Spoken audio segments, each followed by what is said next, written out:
Every single one of us here today knows something about families. Every single one of us is someone's child, therefore has experienced parenting. Some of us are parents and have our own children. I have 4.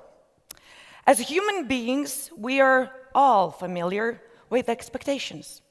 Expectations laid on us to succeed in life, expectations at work to deliver, to be effective, to know, not to fail. The expectations for parents to juggle personal and professional lives. Eat healthy food, prepare our children healthy meals every day, participate in sports, read books every night, and excel at work at the same time. Today, you have expectations for me to surprise you, to reveal something new, to tell a secret of parenting you have not known before. You have those expectations. I have been an educator for 20 years, a mother for 15 years, 2 master's degrees, 1 PhD, running 15 preschools in Latvia and Lithuania, 3 schools, author of parenting books. I bet this room is filled with thoughts, hopes, duties, and tasks. It's like a raindrop getting bigger, bigger, and bigger before it falls. And what do? Without noticing, we transfer all these expectations that we have on our children. When I was opening my first preschool, I was introducing a new concept of contextual education to parents, training new teachers, and assembling IKEA furniture at the same time. On one really hot summer day on a campus, a prospective family was being walked around, and they asked whose girl was roaming around, the one in winter boots and a plastic princess dress. I had to admit that I was the irresponsible mother, because in Lithuania we have expectations for how children should look and behave, and she was not meeting any of those. It takes guts to be accepting of who your child is, to be at peace, to let go. But I also have moments that don't make me proud of myself. My daughter is 7, and she loves to polish her nails. During the spring break, she had them polished and forgot to remove it after I've asked her to do so. Being the busy mother I am, I did not follow through. And there it was, the end of the break in the morning, and my youngest with the nail polish. I got upset since we were on our way through the door, and I had no time to remove it. I said I was disappointed. I said I was angry. I shamed her. On the way to school, she sat in the back in the car, and instead of being the happy girl she is, she was quiet. She was not excited to go back to school. She greeted her teacher, and I saw she had her fingers turned inwards.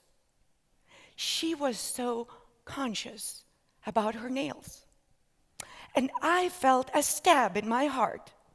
Why did I do this? I did not do this because of her.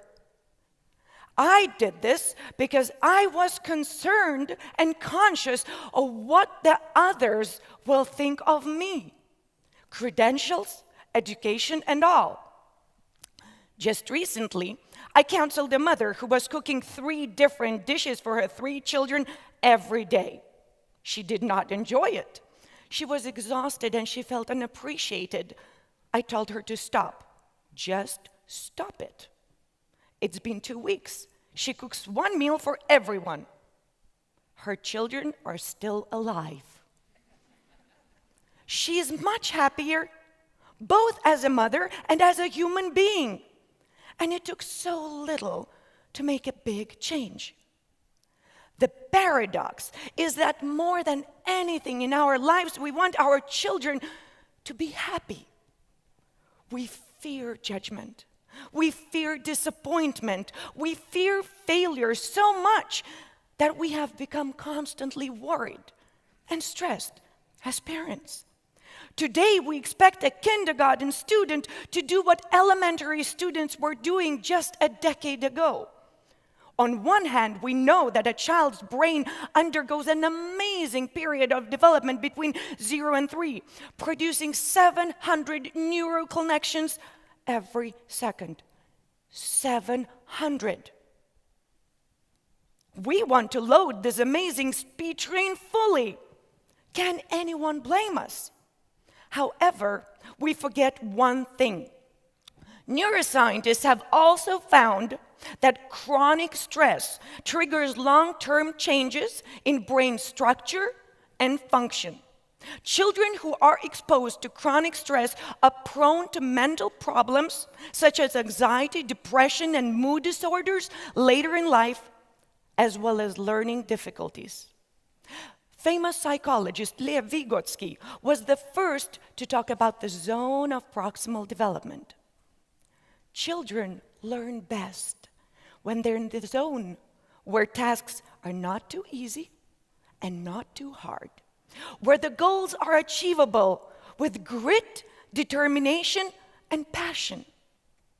How can we make sure we and our children are in that zone? How to achieve that balance where the magic of joyful learning happens? I think I was approximately 7 years old, and my family and I, we were skiing in Georgia. We got up the mountain out there, and there on the very top was a huge storm. I completely froze and refused to ski down. My father tried to persuade me, but there was no way I was going to ski down in a storm like this. So he told me to close my eyes. He placed me between his legs, and we skied down together. He could have made me. He could have shamed me. And yet, he chose to be kind. And that's what I remember to this day. This is my memory of my father and my childhood, and it is my motivation to never give up. This simple question, what kind of memories do I want for my child, keeps me going, and should us all, at home, schools, everywhere. Is our parenting founded on kindness and generosity? Is our parenting founded on criticism and hostility? What is our habit of mind? What are we looking for? Are we looking for the things we can appreciate, or are we looking for mistakes?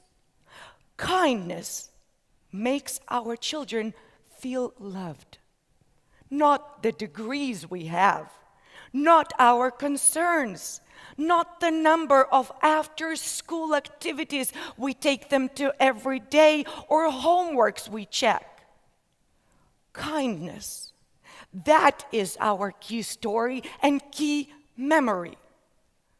Do you remember how many teachers made a difference in your life? 1? Maybe 2? 3? Imagine how our world would be different if only 3 did not make a profound difference. Children don't need a stress-free life. Moderate or good stress, such as studying hard and learning new skills, builds circuitry and more resilient brain. But prolonged stress wreaks chaos. Remember, kindness every single day.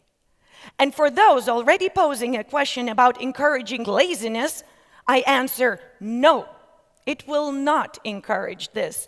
Human beings are born curious and creative. Have you ever seen a 1-year-old who gives up on walking? No. They get up as many times as needed, no matter how many times they fall. And they do. Because they are determined and they don't fear failure yet. What is failure? I oftentimes ask parents, why are they so stressed when it comes to parenting? They say they don't want their child to be a failure. But we impose our understanding of failure of mid-20s, 30s, 40s, whatever, to our 5-year-olds. They have to enjoy the carelessness of life. I have recently read a story of a very, very talented and young girl who got into Colombia, only to have gone missing 1 year later. She felt guilt and anxiety, but she could not go on pretending that she wanted to do things that she really didn't. Both she and her mother felt an enormous stress, and then a great relief when reunited after the girl had been found. It's a story with a happy ending, a memory created that will last for life. And even though I might have created an expectation for a magic trick, I have to disappoint you. Magic is the memory that we create now. I create memories just like you do. There is no perfect day or moment to come. If we keep waiting for a perfect day to come, it may never come. We will come back too late from work. We will be tired. We will be frustrated. We will be exhausted and angry. And it may rain when we have planned a perfect walk in the park. Parenting is spontaneous more than anything else. Parenting is about the unexpected moments of bliss that we savor. When we decide to run a marathon, we don't run 42 kilometers on our first try. We may run 1 kilometer or just 500 meters. But just like all big journeys start with the first step, so does the journey of parenting. Hug your child, smile, bite your tongue when you are going to reprimand. It's only a dozen of minutes most of us spend with our children per day. Let those minutes count. Let us make those minutes a candidate for the best memory competition, an experience of unconditional love. Last week I was in Iceland, and at a conference I met a mother who said that she used to want her son to get the very best grades. She also used to tell him that she was too busy to do the things with him that he wanted and she considered were not important, like going for a ride on a tractor that he was asking her to do.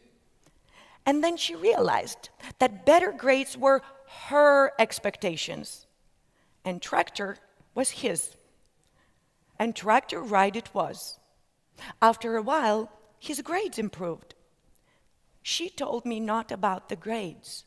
She told me about the relationship she has with her son today, and how let him go brought peace into their lives.